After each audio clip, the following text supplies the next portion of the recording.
और हमने जैसा कि कहा था कि भगवान से अच्छा संबंध इस संसार में कोई भी नहीं निभाता। सबसे अच्छा संबंध निभाने वाला ठाकुर है। यहाँ पर सुदामा जी भगवान के बचपन के मित्र है। दोनों सखा साथ साथ में पड़े हैं। एक द्वारिकाधीश है और एक अपनी कुटिया के राजा है। यहाँ पर सुदामा जी अपनी कुटिया में रहते हैं, भगवत भजन करते हैं और मस्त रहते हैं। उनकी पत्नी सुशीला देवी कहती है, अरे कभी ठाकुर से भी तो मिल आओ, जिस द्वारिकाधीश का दिन भर नाम जपते रहते हो, दिन भर कृष्ण कृष्ण कृष्ण कृष्ण करते रहते हो, कभी उनसे मिल भी आओ।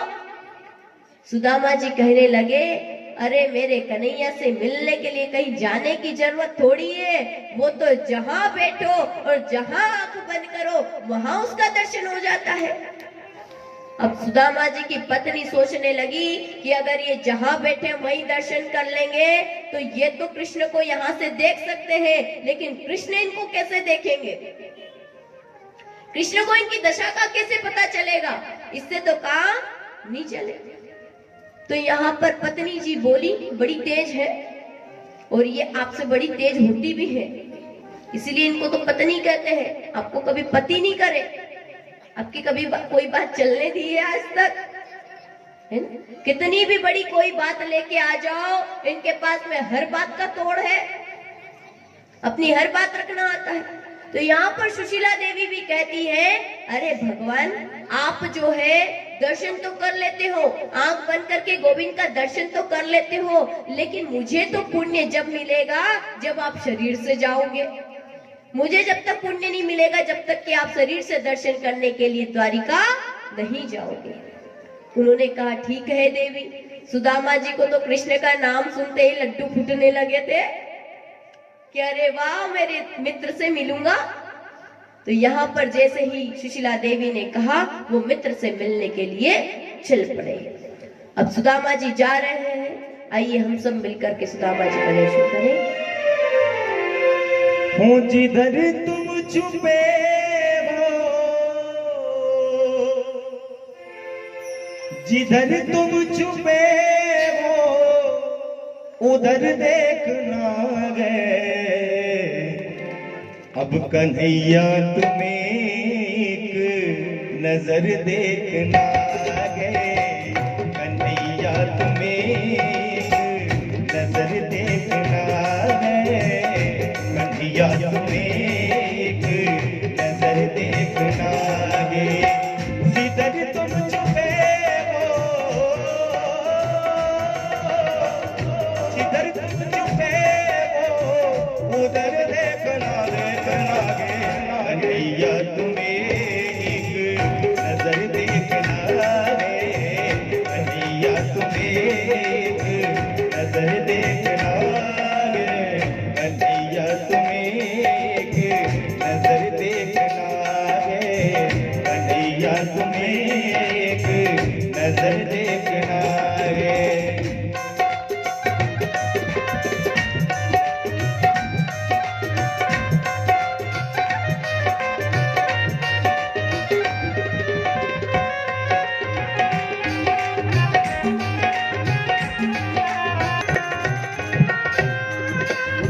अगर तुम हो तीनों की आहों के आशिक, अगर तुम हो तीनों की आहों के आशिक, बड़ा सुंदर हाल सभी गुनगुनाए। अगर तुम हो तीनों की आहों के आशिक, अगर तुम हो तीनों की आहों के आशिक, आहों के आशिक, आहों के आशिक, आहों के आशिक, आहों के आशिक, तो आहों का अपने असर देखना है। कन्हैया तुम्हें एक नजर देखना है। कन्हैया तुम्हें एक नजर देखना है। तेरे दर पर आता हूँ, मैं तेरे दर पर आता हूँ, मैं तेरे दर पर आता हूँ, मैं तेरे दर पर आता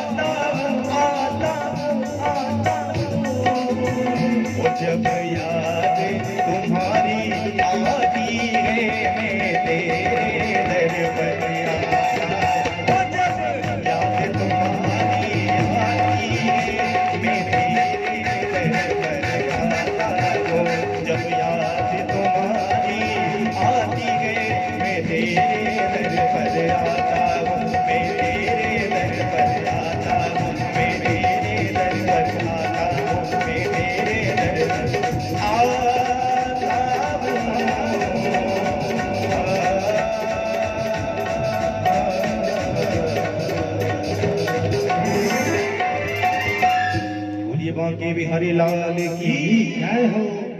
भक्त और भगवान की जय हो। बोल श्यावर रामचंद्र भगवान की, भक्त श्रोमणी हनुमान जी महाराज की।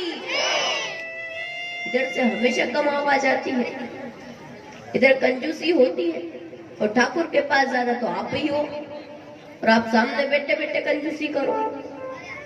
कभी कोई पड़ोसी हो, साइड वाला हो तो फिर भी चल जाता है, सामने ही कंजूसी। अभी यहाँ पर सुदामा जी चले हैं, और सुदामा जी के मन में दृढ़ निश्चय है। दृढ़ निश्चय क्या है कि है ठाकुर, तू जहां कहीं भी बैठा है द्वारिकाधीश, है कन्हैया, है कृष्ण, तू जहां कहीं भी है, लेकिन तुझसे मिलना है। तू कहां भी हो, तू जहां कहीं है, और इसलिए इसी मिलन की आस में चलते जा रहे हैं। और देखिए सुदामा जी का एक बार दर्शन तो कीजिए कि सुदामा जी है कैसे। सिर पे पगड़ी बांधी है, और पगड़ी कैसी है, कैसी? शीस पगान जगातन पे प्रभु जाने को है ही बसे के ही गामा।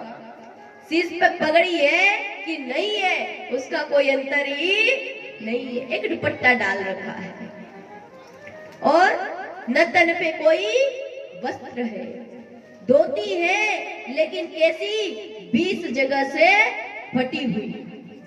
बेवैया देखो, एड़िया देखो, तो वो भी 20-30 जगह से पूरी फटी हुई।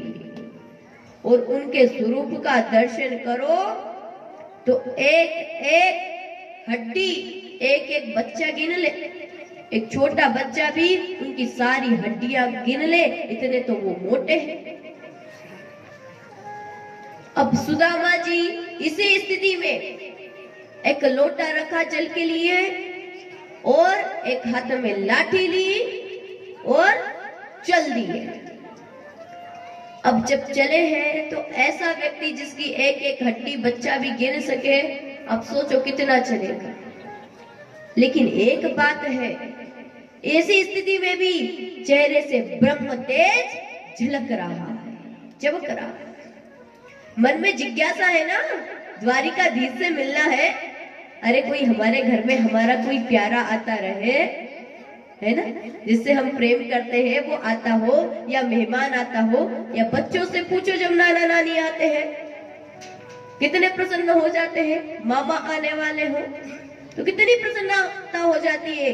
अब यहाँ पर सुदामा जी तो ब्रह्म से मिलने के लिए जा रहे हैं, उनके मित्र से मिलने के लिए जा रहे हैं, उनसे मिलने के लिए जा रहे हैं जो उनके लिए सर्वस्व है। तो फिर ब्रह्म तेज झलकेगा कि नहीं झलकेगा? जिस क्षण व्यक्ति की इच्छा जाग जाए कि मुझे परमात्मा से मिलना है, उसी क्षण वो झलकना शुरू हो जाता है, वो दिखना शुरू हो जाता है। सुदामा जी चले हैं, अब सुदामा जी चलते हैं। अब ऐसी हालत में कितनी दूर चले, लेकिन कहते हैं ना, इच्छा है, और इच्छा क्या है, बस ठाकुर से मिलना है। चलते गए, चलते जा रहे, चलते जा रहे। रास्ते में पहुंचे, रास्ते में जब पहुंचे तो बड़े थक गए। चलते चलते चलते चलते पता चला कि द्वारिका तो पहुंचे नहीं। कहां पहुंच गए? प्रयागराज पहुंच गए। पता चला हरिद्वार पहुंच गए, पता चला काशी पहुंचे, वृंदावन पहुंचे, न जाने कहां कहां पहुंचे, लेकिन हर जगह पहुंचे, द्वारिका नहीं पहुंचे। सब दूर घूमते घामते घूमते घामते अब द्वारिका की ओर दिशा पूछना शुरू कर दिया। जब लोगों ने उनको दिशा बताई तो उस दिशा में चलना प्रारंभ किया, लेकिन बीच में एक नदी आ गई। अब जब बीच में नदी आ गई तो नदी को पार कैसे करें? सो थक करके बैठ गए और भगवान को बुलाने लगे कि हे ठाकुर, अब तो तू ही कुछ कर। लेकिन फिर मन में गुस्सा आ गया कि मैं उसको बोलूं क्यों, क्योंकि भक्त के मन में भी विचार होता है कि मैं अपने ठाकुर को कभी भी परेशान नहीं कर सकता, मैं उससे कभी कुछ मांग नहीं सकता, मैं उससे कभी कुछ मांगूंगा नहीं। इसलिए उस नदी के किनारे गए वाह रे कन्हैया, तू इतनी दूर है, मैं यहीं बैठूंगा, क्या कर सकता हूँ। इतने में भगवान ही एक केवट का रूप धर करके आए और कहते हैं, अरे ओ ब्राह्मण देवता, कहीं चलना है का? सुदामा जी तो जैसे ही केवट को देखा उठ करके खड़े हो गए। अब भगवान कह रहे हैं, क्यों, कहीं चलना है क्या पंडित जी? सुदामा जी बोले, हाँ हाँ चलना है, क्या तुम ले चलोगे? बोले, हाँ हाँ बैठो। अब सुदामा जी जो है नाव में चढ़ गए और नाव में चढ़ करके बैठे। अब जैसे ही सुदामा नाव में चढ़ करके बैठे और बैठने को उद्यत हुए, उसी समय भगवान बोलने लगे, क्यों पंडित जी, कुछ है भी कि यूं ही बैठे हो? कुछ है, देने को भी तो होना चाहिए कि खाली माली बैठे हो। इतने में सुदामा जी उतरने चले वापस। बोले, अरे भैया, हमें तो नहीं बैठना, हमें तो कहीं नहीं जाना, हमें तो वापस उतार दो। बोले, क्यों? क्योंकि हमारे पास में कुछ है नहीं और तुम बिना कुछ लिए छोड़ोगे नहीं, पार उतारोगे नहीं। ठाकुर जी भी बोल पड़े, अरे आपके जैसों को तो हम यूं ही पार लगाया करते हैं।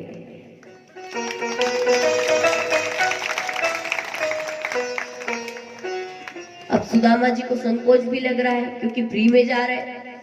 अब हमारी आदत क्या, फ्री में जा ले, कोई फ्री में हमारा कोई काम कर दे, है ना?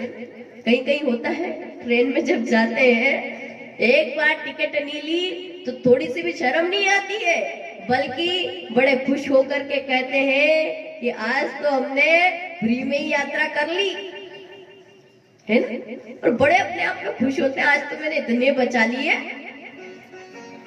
यहाँ पर सुदामा जी को क्या हो रहा है, संकोच हो रहा है कि आज मैं किसी का कर्ज ले रहा हूँ, 1 रुपया भी किसी का हो या किसी का कोई कुछ लो ना, तो अपने सर पर कर्ज माना जाता है, वो कर्ज रहता है। एक एक बूटी कोड़ी जो दूसरों का आप छीनते हो ना, और खास करके जो कि कैसे लिया जाता है, दूसरों पर परेशान करके लिया जाता है, जो दूसरों को दुख दे करके लिया जाता है, वो धन हो चाहे कोई मान हो चाहे कुछ भी हो, वो कभी भी आपको चैन से बैठने नहीं देगा। यहाँ पर सुदामा जी बैठे, अब संकोचवश शर्म आ रही है कि मैं बोकट में बैठा हूँ, इसलिए नीचे गर्दन करके बैठे। भगवान मुस्कुरा रहे अपने भक्त की तरफ देख के। जितना भगवान को देखने में भक्त को आनंद नहीं आता, उतना आनंद तो भगवान को भक्त को देखने में आता है। कहते हैं भगवान अपने भक्तों का दर्शन करते हैं और आनंदित होते हैं। जितना आनंद हमें आता है ना ठाकुर का दर्शन करने में, उतना ही भगवान को भी आता है अपने भक्तों को देखने में। यहाँ पर भगवान क्या कर रहे हैं, भगवान क्या करते हैं, मुस्कुराते हैं। तो सुदामा जी धीरे से बोल पड़े, अरे भैया नाव चलाओ, मुस्कुराते क्यों हो या हंसते क्यों हो? भगवान बोले, ये बताओ कहाँ जा रहे हो? तो तुरंत बोल पड़े, प्रसन्नता इतनी है, कोई पूछता है और किसी से अच्छे से मिलने जाए तो क्या शांति होती है, चाहते ही है कोई पूछे, तो इतनी जल्दी से बोले, अरे द्वारिकाधीश है ना, वो कन्हैया है ना, वो कृष्ण है ना, वो मेरा मित्र है, मैं उससे मिलने जा रहा हूँ। इतनी प्रसन्नता से बोले, पूरे फूले नहीं समाये। तो भगवान हंसने लगे, द्वारिकाधीश वो भी आपके मित्र? अरे थोड़ा संभाल के तो बोलो, क्या बात करते हो पंडित जी, अपनी हालत देखी और द्वारिकाधीश का नाम लेते हो। तो यहाँ पर सुदामा जी फट से बोल पड़े, अरे तूने जीवन भर नौका ही तो चलाई है, तू क्या जाने मेरे कृष्ण को? तू नहीं जान सकता मेरे कृष्ण को। मेरे कृष्ण बाहरी आवरण को नहीं देखता, वो बाहरी वस्त्रों को नहीं देखता, वो बाहरी वेशभूषाओं को नहीं देखता है, वो धन संपत्ति को नहीं देखता है, वो तो केवल एक चीज देखता है और वो है मेरे ठाकुर का प्रेम, ठाकुर के प्रति प्रेम। एक ही चीज से रिझता है, वो तो भक्ति से रिझता है, वो प्रेम से रिझ जाता है, वो प्रेम से मिल जाता है। यहाँ पर जब भगवान ने से सुदामा जी ने ये बात कही तो भगवान सोचने लगे पूरी दुनिया बदल गई पर मेरा सुदामा नहीं बदला, ये तो ऐसा का ऐसा ही है। अब सीधे सुदामा जी चले, नौका पार पहुंची, भगवान ने उतारा। अब इतने में भगवान जाने लगे। सुदामा जी बोले अरे ठहरो भैया। बोले क्या? बोले ये तो बताते जाओ कि द्वारिका नगरी यहाँ से कितनी दूर। तो भगवान हास्य विनोद करते हुए कहने लगे महाराज आपकी हालत जो हम देख रहे हैं उससे तो ऐसा लगता है कि आपको 1 साल और लग जाएगा पहुंचने में, 1 वर्ष और लगेगा अभी। और बीच में ऊपर भी पहुंच गए, द्वारिका पहुंचे कि नहीं पहुंचे, ऊपर जरूर पहुंच सकते हो बीच में, इसकी भी कोई गारंटी नहीं कि आप द्वारिका पहुंचोगे। इस बात को जैसे ही सुना सुदामा को बहुत बुरा लगा कि वारे ठाकुर मैं तुझसे कुछ मिलना चाहता हूँ, मैं तुझसे कुछ मांगना नहीं चाहता, मैं तेरे पास तेरे दर पे आ रहा हूँ लेकिन कुछ मांगने के लिए नहीं आ रहा हूँ, केवल तुझसे मिलने के लिए आ रहा हूँ। और जब मैं तुझसे मिलन की कामना लेकर के आ रहा हूँ तो भी तू इतना दूर चला गया। वारे निष्ठुर, तुझे दया नहीं आई? अब भक्त की जिद देखो, तुझे आना हो तो आ, मैं तो ये बैठा। वहां पर मिट्टी का ढेले का तकिया लगाया और अपनी आधी धोती पहनी, आधी ओढ़ी, मुंह पे ढाकी और सो गए। जिसको गरज होगी आएगा और सृष्टिकर्ता खुद ले जाएगा, मुझे नहीं गरज। सो गए। द्वारिकाधीश ने सोचा कि सच में भी मेरे भक्त बड़े जिद्दी है, इनको कोई गरज वरज नहीं पड़ी है, इनका तो प्रेम ही बहुत है। तो भगवान ने सोए सोए सुदामा को अपनी द्वारिका नगरी में पहुंचा दिया। अब सुदामा जी द्वारिका नगरी में आ चुके हैं, चारों ओर देख रहे हैं, बहुत ही सुंदर दृश्य दिखाई दे रहा है, बड़े बड़े महल दिखाई दे रहे हैं, बड़े बड़े खंबे दिखाई दे रहे हैं, चारों ओर सुगंध आ रही है और चारों ओर दिव्य वातावरण दिखाई दे रहा है। अब जैसे ही देखा तो बोले ये कौन सी नगरी, ये मैं कहाँ गया? सबसे पूछा अरे भैया ये कौन सी नगरी है? बोले ये द्वारिकाधीश की द्वारिका नगरी है। अब जैसे ही सुना मन रूपी मयूर नाचने लगा। अब तो पैर ठहरे ही नहीं जमीन पे, वैसे भी पहले भी नहीं ठहर रहे थे क्योंकि जल्दी जल्दी पहुंचना था, अब तो और भी नहीं ठहर रहे हैं। भगवान के द्वार पर पहुंचे और भगवान के द्वार पर जाकर के द्वारपालों से प्रार्थना की कि जाओ कह देना कि उसका मित्र सुदामा आया है। द्वारपाल दौड़ करके गए और कहा भगवान आपसे मिलने के लिए आपका कोई मित्र आया है और उसका नाम सुदामा है। और जैसे ही कन्हैया ने सुना कि सुदामा आए हैं दौड़ पड़े।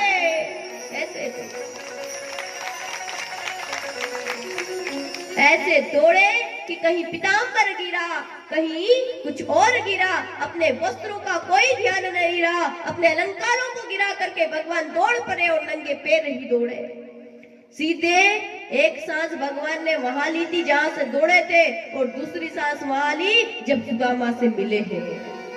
ऐसे बचपन के मित्र से मिले और क्या कहते हैं, पानी परात से हाथ छुड़ो नहीं, नैनन के जल से पकतो। आपका कोई मित्र जो वर्षों के बाद मिले तो कितना प्रेम उमड़ता है। या तो भक्त और भगवान के मिलन की बात है। भगवान ऐसे मिले मानो प्राण आ गए हो। सुदामा जी को लेकर के आए, दिव्य स्वर्ण सिंहासन पर बैठाया, पद प्रक्षालन किया और भगवान खुद सुदामा जी के चरणों को अपने हाथों में लेकर के उनका पद प्रक्षालन करते हैं, उनके एक एक कांटे को निकाल रहे हैं। अब निकाले भी क्यों नहीं, क्योंकि चुभाए भी तो उसने ही थे।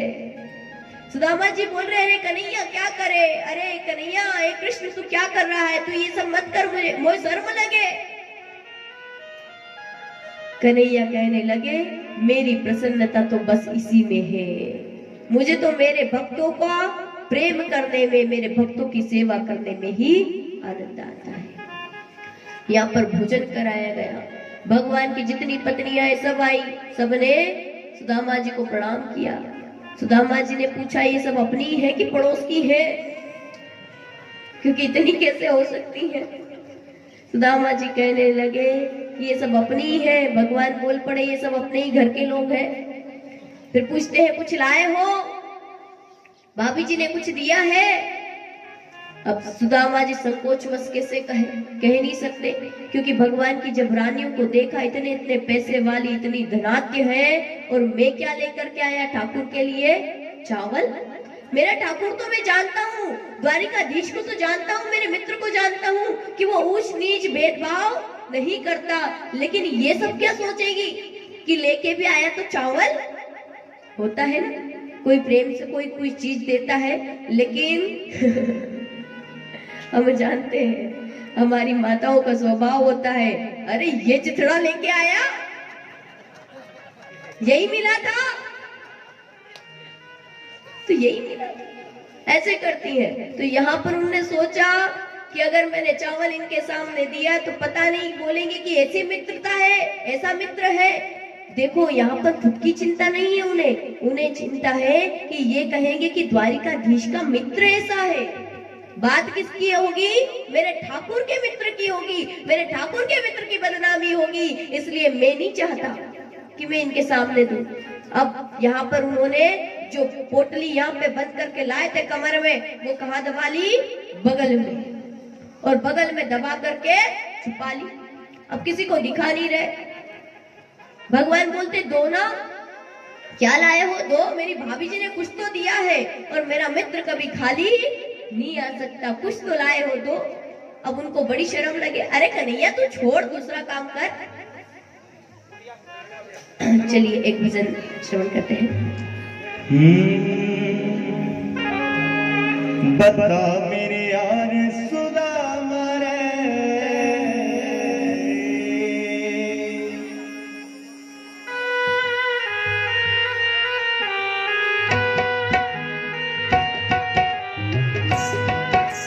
ताली से बता मेरे यार सुदामा रे,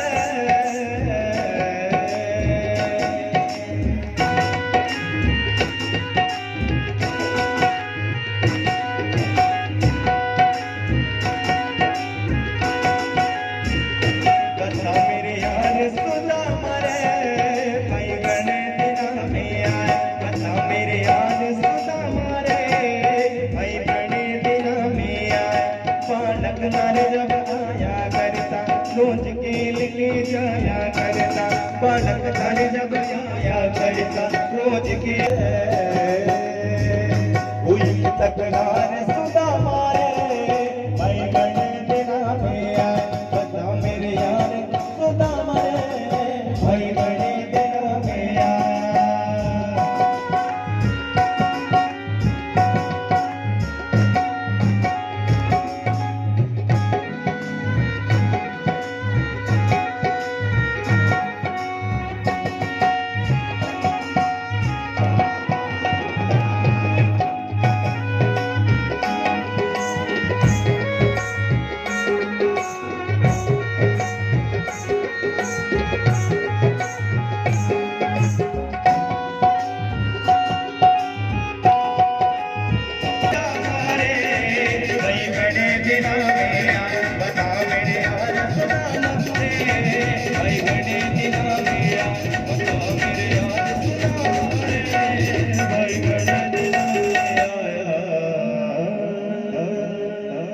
बोलिए भक्त और भगवान की, बोली कृष्ण कन्हैया लाल की, बाके बिहारी लाल की, द्वारिकाधीश भगवान की, भक्त और भगवान की।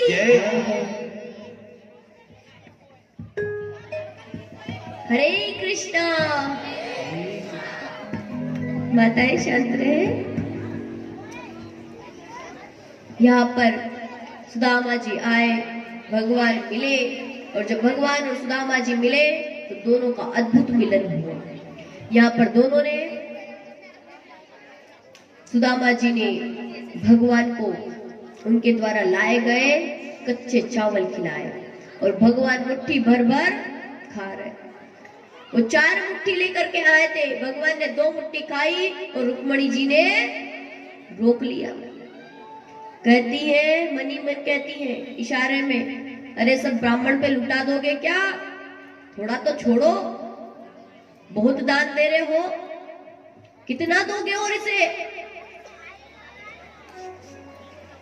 भगवान ने कहा कि ये मत भूलो कि आपकी जो कंकु पत्री, जो आपने पाती लिखी थी, आपने जो पत्र लिखा था, वो भी एक ब्राह्मण ही लेके आया था। अगर ये ब्राह्मण नहीं होता तो पत्र कहां से आता, और अगर पत्र नहीं आता तो द्वारिका की पटरानी कैसे होती, और अगर पटरानी नहीं होती तो ये हाथ कैसे रोकती? ये ब्राह्मण है जिसकी वजह से तुम यहाँ पटरानी बनी हो। कहा, अरे कच्चे हैं, खाओगे तो पेट में दुखेगा, मैं तो बस इसलिए कह रही थी। बस यहाँ पर खाया भगवान ने, उधर द्वारिकाधीश ने सुदामा को इतना दिया, इतना दिया, इतना दिया कि जो किसी ने देखा न हो। भगवान को आप थोड़ा देते हो और भगवान आपको अनंत गुना देते हैं। और जो भक्त भगवान को देता नहीं तो भगवान खुद ही मांग रहे, सुदामा जी से खुद ही मांग रहे, अरे तू मुझे दे। क्यों? क्योंकि मैं तुझे देना चाहता हूं और तू मुझे नहीं दे तो मैं तुझे कैसे दे दूं। यहाँ में इतने में धर्म के देवता आकर के खड़े हो गए कि ये धर्म के अनुरूप नहीं है। 7 जन्मों तक सुदामा के जीवन में कोई धन है ही नहीं, कोई संपत्ति नहीं है, और आपने इसको धन दे दिया, ये उचित नहीं है, ये सही नहीं किया। लेकिन भगवान कहते हैं कि जिस क्षण इसने मुझे भोग लगाया, जिस क्षण इसने मुझे चावल खिलाए, उसी क्षण इसने पूरे अखंड ब्रह्मांड को भोजन करा दिया। और जब इसने अखंड ब्रह्मांड को भोजन कराया तो उसका पुण्य मिलेगा कि नहीं मिलेगा? तो अब देखो, 2 बार अखंड ब्रह्मांड को भोजन कराने का पुण्य सुदामा को प्राप्त हुआ है। और उसका पुण्य इतना होता है कि इसको जितनी संपत्ति मैंने दी है, मैंने यूं ही नहीं दी है, मैंने इसलिए दिया है क्योंकि ये अधिकारी है, मैं नियम के अनुसार चलता हूं। इसीलिए कहते हैं कि भोजन खुद के लिए तो बनाते हो, ठाकुर को अगर भोग लगाओगे तो अखंड ब्रह्मांड को खिलाओगे, खुद नहीं खाओगे, पूरे विश्व को खिलाओगे। द्रौपदी की कथा सुनी है ना? अब समय तो देखो हो चुका, जिस समय की अपनी बात हुई थी।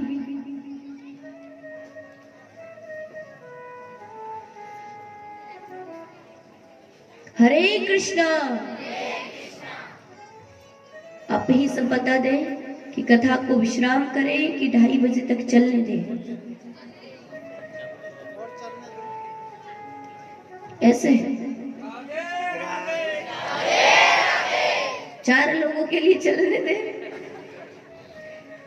अगर देखो कथा आगे श्रवण करना है तो जल्दी से सब बोलेंगे, एक साथ बोलेंगे, और एक भी अगर छूटा और आवाज हमारे तक नहीं आई फिर क्या होगा? कथा यही पूर्ण विश्राम ले लेगी। इसलिए आप सब दोनों हाथ ऊपर उठाकर एक साथ राधे